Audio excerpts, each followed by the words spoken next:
میرے بھائیوں، وہ بدبخت جو جہلم کا بیٹھا ہوا اہل سنت کا چوگا اڑا ہوا رافضیوں کا ایجنٹ ہے، رافضیوں کا ایجنٹ ہے۔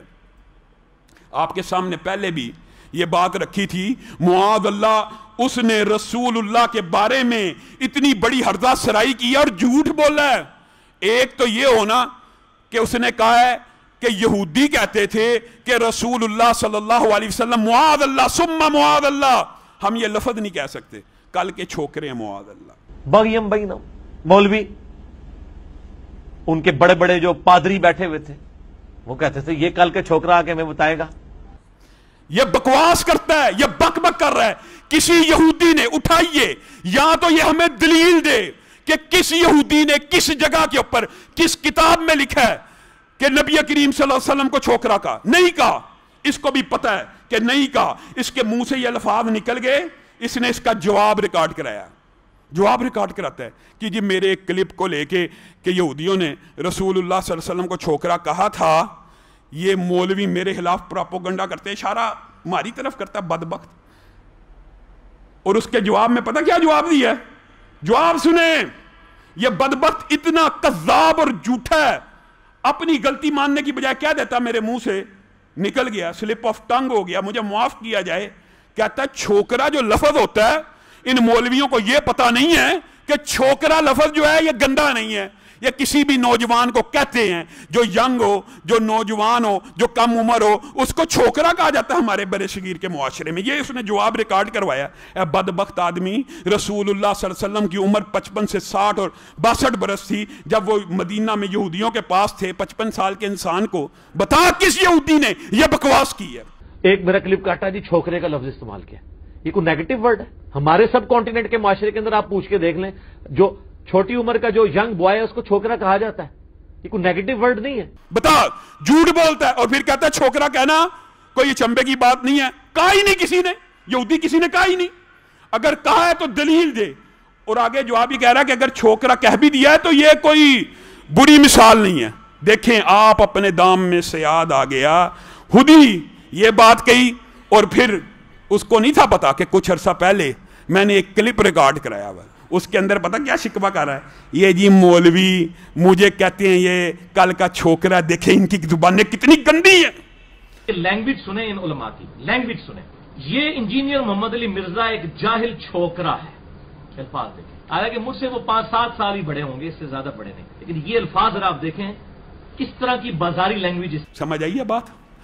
خود چھوکرے کو کہہ رہا ہے کہ یہ گندی بات ہے، یہ گندی زبان ہے، یہ مولویوں کی زبانیں دیکھیں ان کے اندر کتنا گند ہے۔ میں مرزا محمد علی جیلمی کو یہ چھوکرا کہہ رہے ہیں کل کے، وہ مولانا ابو بکر صدیق ہے گجرانوالہ کی، عمر صدیق، انہوں نے مجھے کل کا چھوکرا کہا ہے، یہ کتنی گندی زبان ہے۔ اے بدبخت، تجھے چھوکرا کہنا یہ گندی زبان ہے اور تو رسول اللہ صلی اللہ علیہ وسلم کے بارے میں یہ جھوٹ بولے، بک بک کرے اور تجھے کوئی پوچھنے والا نہیں، اور انتظامیہ بھی عجیب ہے، عجیب ہے۔ یہ اپنے آپ کو کہتا ہے میں حکومت کا ملازم ہوں، میں پتہ نہیں کون سی ایٹامک انرجی کمیشن میں انجینئر ہوں۔ یہ سرکاری ملازموں کو یہ کس کی پشت بنائی ہے؟ اس کے پیچھے کس کے ہاتھ ہیں؟ ہمیں اس بات کا بھی جواب چاہیے۔ اور اتنا بدبخت ہے، چیلنج کیا، چیلنج۔ اور وہ میں آپ کو فارمولہ بتا دیتا ہوں چیک کرنے کا، کہ آپ کسی بھی بریلوی، دیوبندی، اہل حدیث، عالم دین جس کو اس مکتب فکر کے سب لوگ مانتے ہوں، یہ سٹیٹمنٹ لکھوا دیں کہ ہمارے علاوہ جتنے بھی مکاتب فکر ہیں ان کو ہم مسلمان مانتے ہیں، اور جن عقیدوں پہ وہ قائم ہے انہی عقیدوں کے ساتھ وہ مر گئے تو ایک نہ ایک دن اپنا عذاب بھگت کے جنت میں جانے میں کامیاب ہو ہی جائیں گے۔ اس طرح سٹیٹمنٹ لکھوائیں۔ چیلنج کیا ہے؟ آج اس کے چیلنج کا بھی میں جواب دیتا ہوں۔ چیلنج کی ہے، اور چیلنج کا مطلب پتہ کیا ہوتا ہے؟ کہتا میں لکھ کے دیتا ہوں، ان مولویوں میں سے کسی سے لکھوا لیں، اہل حدیث کا عالم ہو، دیوبندیوں کا کوئی عالم ہو، بریلویوں کا کوئی عالم ہو، میں اہل حدیث مکتبہ فکر کے نمائندہ طالب علم اور عالم ہونے کے ناطے سے اس کے چیلنج کا بھی جواب دیتا ہوں۔ چیلنج کر رہا ہے کہ کوئی اہل حدیث عالم، دیوبندی عالم، بریلوی عالم یہ کہہ دے کہ یہ اہل حدیث دیوبندی بریلوی مسلمان ہیں۔ اب یہ چیلنج کا مطلب کیا ہوتا ہے کہ میں چیلنج دیتا ہوں یہ نہیں کہہ سکتے. اگر کہہ دیں گے تو میں دین کی بات چھوڑ دوں گا. مراد یہی ہوتی ہے. میں آج کے بعد چیلنج کا مطلب ہی ہے نا, میں چیلنج کرتا ہوں یہ نہیں کہہ سکتے. اگر کہہ دیں گے تو اس کا عقاب بھی تو بتا, اس کا بدلہ بھی تو بتا, اور آج کے بعد دین کے بارے میں اپنی زبان کو لگام دے. جا, میں اہل حدیث کا ایک ادنا طالب علم اور نمائندہ ہونے کے ناطے یہ کہتا ہوں کہ اہل حدیث ہو, بریلوی ہو, دیوبندی ہو, سارے مسلمان ہیں. کہاں تیرا چیلنج, کہاں تیرا چیلنج؟ اور پھر اتنا بدبخت ہے, پینترے بدلتا ہے. کہتا ہے شاید اس کو یہ پتا تھا کہ یہ کہہ دینا. اللہ کے فضل و کرم سے ہم ایک دوسرے کو مسلمان سمجھتے ہیں, غمی خوشی میں شامل ہوتے ہیں, شادی بیاہ ہوتے ہیں, جنازے ہوتے ہیں, دفن تدفین ہوتی ہے, تجہیز و تکفین ہوتی ہے.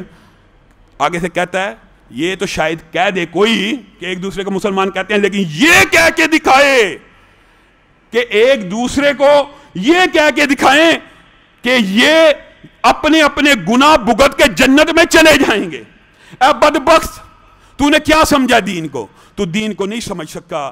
میں ایک ادنا طالب علم ہونے کے ناطے یہ کہتا ہوں, اہل حدیث ہو, دیوبندی ہو, بریلوی ہو, تینوں میں سے جس کسی نے اللہ کی ذات کے ساتھ شرک نہیں کیا ہوگا وہ مر جائیں گے, اپنے اپنے گناہوں کو بھگت کے جنت میں چلے جائیں گے. بتا کہاں ہے تیرا چیلنج؟ بتا.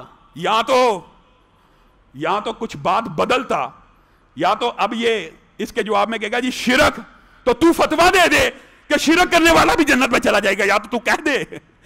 ہم تو یہ بات اعلانیہ کہہ رہے ہیں, ایک ذمہ دار ممبر سے کہہ رہے ہیں کہ کوئی اہل حدیث ہو, دیوبندی ہو, بریلوی ہو, شرک اگر اس نے نہ کیا ہو, اللہ تعالیٰ ایک دن اس کے گناہوں کا بدلہ دے کے اسے جنت میں ڈال دیں گے. بتا, یا تو اب تو فتویٰ دے کہ شرک کرنے والا بھی جنت میں چلا جائے گا, یا جو تو نے چیلنج دیا اب اپنی زبان کو لگام دے, دین کی بات کرنا آج کے بعد چھوڑ دے.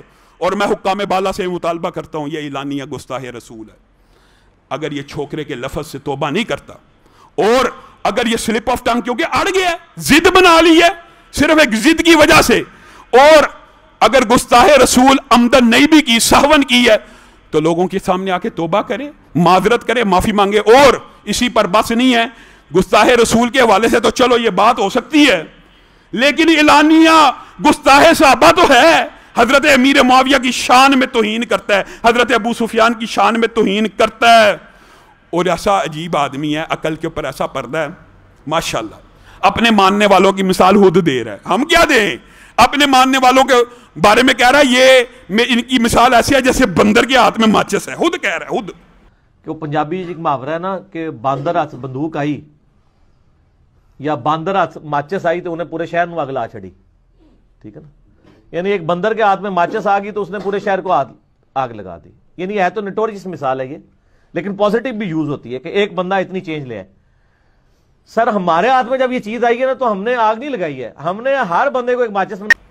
جیسے بندر کے ہاتھ میں ماچس اور بندوق ہے, میں نے اپنے ماننے والوں کے ہاتھ میں ایک ماچس دے دی ہے. مثال تو بڑی نٹوریس ہے, لیکن یہ تبدیلی کے لیے بھی کبھی بندر کے ہاتھ میں ماچس بھی مثبت معنوں میں استعمال ہوئی ہے. مثال کہتا ہے مثال بڑی نٹوریس ہے, لیکن اچھے معنوں میں بھی استعمال ہوتی ہے کہ ایک بندہ اتنا چینج لے آیا ہے.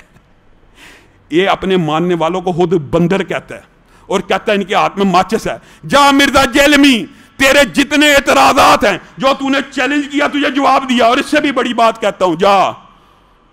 کیا حسن نے سمجھا ہے, کیا عشق نے جانا ہے, ہم ہاک نشینوں کی ٹھوکر میں زمانہ ہے. تو اعلانیہ توبہ کر کہ میں گستاخی صحابہ آج کے بعد نہیں کروں گا. ابو بکر سے لے کے امیر معاویہ تک تو اعلان کر دے ہر صحابی جنتی ہے. اللہ کی قسم میں تیرا جنازہ بھی پڑھاؤں گا, تیرے لیے مغفرت کی دعا بھی کروں گا, تجھے قبر میں بھی دفن کر کے آؤں گا. تو نے امی لوگوں کے سامنے ڈرامہ بنایا ہوا, تو مر کے دیکھ تو صحیح کہ تیرے لیے ہم مغفرت کی دعا کرتے ہیں. اگر تو توبہ کر کے مر گیا تیرے لیے مغفرت کی دعا بھی ہوگی. لیکن اگر تو کسی صحابی کے بارے میں یہ بکواس کرے گا کہ اس کا ایمان مکمل نہیں, تو ہم سب سے پہلے ہوں گے جو کہیں گے تو بے ایمان ہے. صحابہ کے بارے میں کوئی بندہ یہ کہے وہ بے ایمان ہے تو وہ سب سے بڑا بے ایمان ہے. صحابہ کے بارے میں کوئی بندہ یہ کہہ دے وہ غیر مسلم ہے, وہ خود سب سے بڑا غیر مسلم ہے. یہ اس نے کیا باتیں پھیلائی ہوئی ہیں معاشرے کے اندر. اللہ رب العزت